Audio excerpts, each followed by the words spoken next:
Welcome back. Let's head to our dailies this morning. Mr. Cleric joins us from our Abuja studios. Thank you indeed, as always, Mr. Cleric, for joining us here on the program this morning. Perhaps we should begin with this. Nigeria. It says, no escape for killers. Tinubu vows after Kaduna deadly attack. No escape for killers. Tinubu vows after Kaduna deadly attack. Fresh incidents reignites concerns over state's fragile security gains as gunmen kill scores in Otukpo. So this attack, one too many, Mr. Keha. Yes, the Kaduna State governor is in the news for picking a Christian running mate. But there we go again.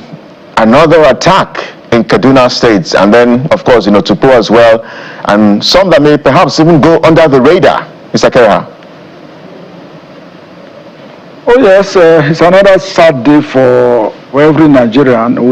For some time, Kaduna State has been quiet, and of course, many people gave kudos to the government, to the federal government for stabilizing the security situation in Kaduna State, but now we have just seen that it appears that these bad guys amongst us, these terrorists, they just hide around, watch. Once you drop the ball, they come around and then do their killings. These killings took place in one remote village between Kaduna and Plateau State. I think I know that area. It's so unfortunate that the killings took place whilst security forces did not even respond on time. Where over 30 people are killed, houses burned. It takes quite some time to have all that done. So the problem really is that why does it take our security forces, the military, the police, the DSS and other security forces responsible, for responding? Why does it take them, so long? They always respond after the killings, whether it's in Plateau, it's in Benue, and anywhere in the country. This has always been the trend. Well, so I think the federal government is also attempting to respond to that by creating 4 additional divisions of the Nigerian Army. We'll see how that goes, but honestly, this is another sad period for Nigerians, and every Nigerian is condemning this, and we just have to step up. Mr. Cleric, maybe just a moment, because the diocese of Catholic bishops visited Mr. President yesterday, and in fact, the Archbishop of Kaduna Diocese, Bishop Matthew Ndagoso, was there. He presented that paper on behalf of the Catholic bishops. I thought perhaps he should have been harder demands, from the Catholic bishops. He said nothing about the Christian about the security. Instead, was commending the president for the release of the Oyo rescue of the Oyo kidnapped victims. That is what we see. That is what we see when you recall that for some time now, Nigerian clerics have been, facing a lot of criticism from, whether the Redeemed Pastor Enoch Adeboye, all of them, they've kept sealed lips. It appears they got a big padlock and they just seal their lips. Whether it's in the Winners Chapels, man, and all of them across. Now politics is coming again, and you can see you are right. I was also looking out to hear them, make very stringent demand on the president. And you saw the optics on television. The president was, it looks like, he was on familiar terrain. There was no tension in that room. So, and that is just what we are all regaled with at this point. This is not what the Bible says, because if you read the Bible very well, whether it is the prophets in the Bible, they held those, the government, authority at the time, accountable to the people. The Bible is replete with examples of, servants of God who were bold, who were courageous, and they were able to hold, whether it's King David, whether it is Saul, all of them, they held them accountable to the people. But what we see now is, men in the pulpit who speak from the two sides of their mouth. When it suits them, they call for governments to step down, but at other time, they just keep sealed lips. That's what we've been seeing. Don't also forget, during the 2023 general elections, we saw, this government, there's allegations that this government hired them. I saw some of them in Abuja. You know, they wore they were dressed in bishop robes, and they wore, you know, these the caps, and they endorsed the president then. And then he was a candidate. They endorsed the president for you know, that he's fit and proper to be president, and that the Christian community in Nigeria was supporting President Bola Ahmed Tinubu. Soon after, you know, that charade took place, as you drive around Abuja, you saw some of them under the bridges, you know, removing those dresses and then casting them into the bushes, and you saw them also sharing money. So that is how low we have fallen as a country, and it's really a shame. But for these ones that came in from Kaduna, you know, these are genuine bishops. We thought that they will be able to sit the president up, look him in the eyes, and tell him the bitter truth that it is time to walk the talk, particularly with regards to Kaduna State, Plateau State, where it has almost become a daily occurrence, killing people, murdering helpless women and children and community people. Most of these individuals that are being killed really are Christians, and that is why you see the allegations, whether at the international level and the United States, alleging that there's Christian genocide in Nigeria, and that is what has placed the country on the list of country of particular concern. So these are very challenging times, both for the president and for Nigerians. It's a very sad one, Mr. Keria. In Plateau State, just days ago in Mangu local government area, a number of persons were killed. We saw images of what happened, what turned out to be a very sad burial ceremony held in the community. And the CCTV cameras, by the way, promised by Mr. President, we hear that the order has been placed and is being has not arrived. Perhaps there are delays somewhere in the procurement process, but while that is on, their people are dying time and again. We really do not understand why CCTV cameras, you know, that should also move the needle in ensuring security provision for the people, have still not arrived months after Mr. President's promise. This is just to highlight that particular concern, such that this gets to the Plateau State government. Bukola, let me quickly interject you. What will CCTV cameras even do? In the first place, they've not been delivered. Even if they are delivered and installed, it is the world has gone beyond installing CCTV cameras. It's taken for granted. Those are very primary security control measures in very small countries. What we should even be doing, because Nigeria has a bigger challenge, is drones. Drones should be in the air all the time, monitoring and sending real-time intelligence to to ground forces. So it's not about. And here we are still sitting down here talking about procurement of CCTV cameras. Many Nigerians have this in their homes. It is so cheap. Now there are all kinds of CCTV cameras everywhere that people can install, whether in commercial places or residential areas. And here, you know, we have electricity on the streets. You just install them on the pole of the street lights, and then you can capture real-time images. But here you see we still do this bureaucracy and this brickbat. That is why, you know, there's a whole lot of anger that governance processes is too slow and the people are suffering. It's quite a challenge, I must say. Indeed, Mr. Keria, the same sad story is playing out in Benue State. Months after the president visited Benue, people are still being killed. Let's head to the Guardian newspaper, which takes a detour from the matter of security. Gubernatorial candidates' parties unsettled by running mate hurdles. This is an expose on some of the issues shaping deputy governorship candidates from Kaduna to Kano to Adamawa. I wonder if you have been following those stories. We briefly highlighted the governor of Kaduna State's choice of a running mate for his second-term bid, who happens to be a Christian. In Kano State, we've also seen the choice of Mustafa Rabiu Kwankwa. So what are your thoughts on these developments as we head into the 2027 general elections?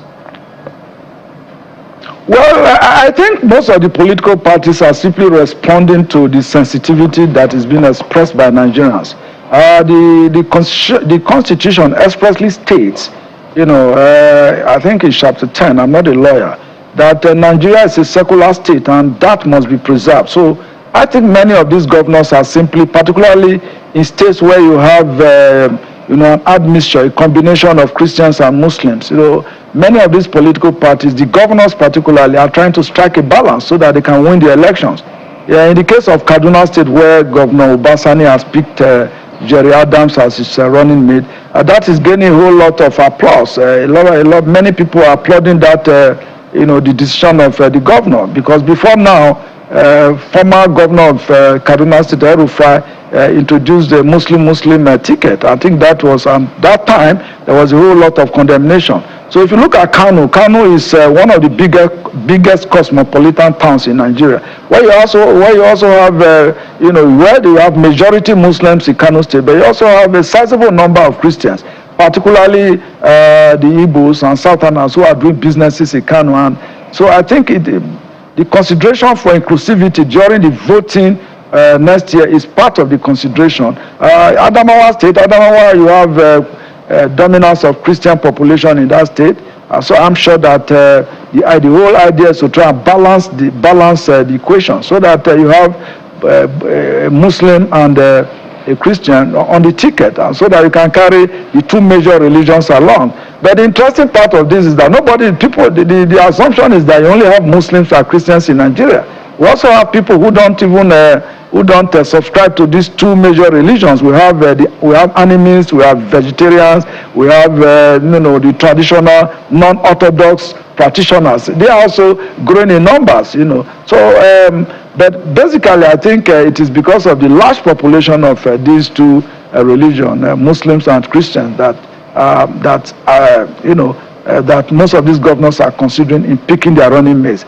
Of course, you also know that the president, President Bola Ahmed Tinubu, has retained Vice President Kashim Shettima as running mate. That's a Muslim ticket at the presidential level for the All Progressives Congress. We see how all this plays out. I think it is, like I said earlier, they are just simply responding to the sensitivities and the complaints of many Nigerians belonging to either of the divide, whether as Muslims or Christians, depending on which state is involved in this instance. Zakaria, let's go to the Vanguard newspaper, which is our next, and that has to do with politics and litigation. The main story, deregistration of ADC orders was judicial rascality. That's according to the appellate court. Slammed Justice Lifo's action, verdict corrected grave miscarriage of justice, and all that. So I think the article also said 2027 polls must be won at ballot, not in court. So we're building up to the moment. So you remember the Justice Lifo, when the appeal court has said in an interlocutory appeal, I told him to stop proceeding. He went on and gave a verdict, and they were not charitable with their words. They came hard on him, and they came hard on him again, because there are two stays. One is still proceeding, one is still of execution. Now the court has decided. What do you make of this story?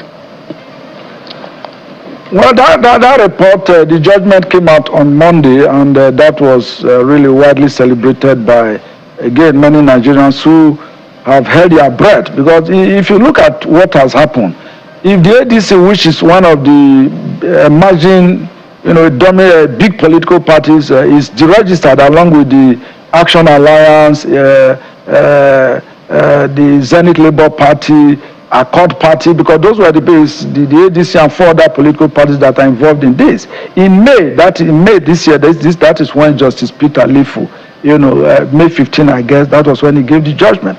And by June 20th, the appeal court had made, orders restraining, of course, asking the Federal Court in Abuja to stay action. That is the Court of Justice Peter Lifu to stay action. But he still went ahead anyway to give his judgment against the political parties, mandating INEC to deregister the five political parties. That was very, very extreme. And of course, if you look at the judgment that the appeal court gave yesterday, they used very unpredictable words, from judicial rascality to judicial impertinence on the part of the judge, and of course also almost asking the National Judicial Council to take some steps, and of course also saying that that is the National Forum for Former Legislators. Sorry about that. NFFL. I almost thought that was the Nigerian Football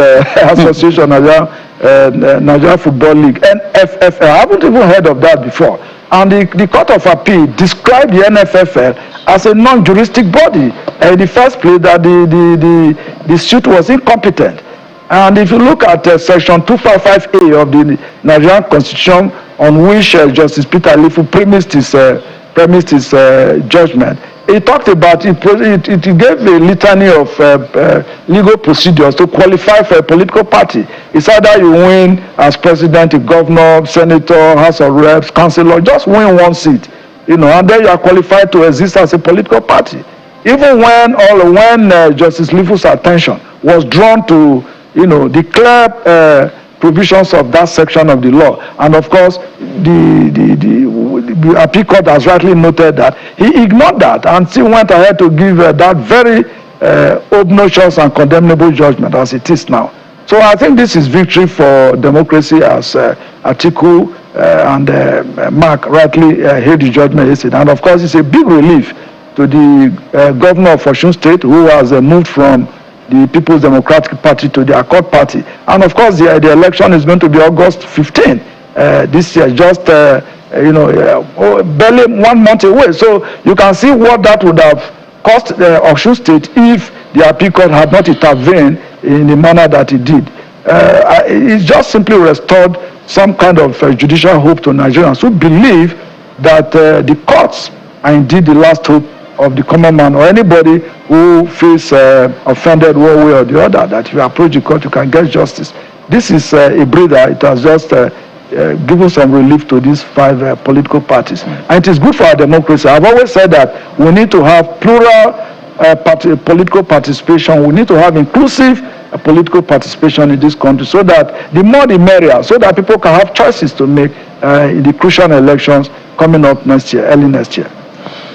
Mr. Kereha, some will also wonder perhaps if this ruling or judgment is a vindication for the President Tinubu's administration, because fingers have been pointing at him and the APC, perhaps alleging that they were the ones behind some of those really terrible judgments, But let's anchor at this point. Thank you indeed, as always, for your analysis and insights on the program.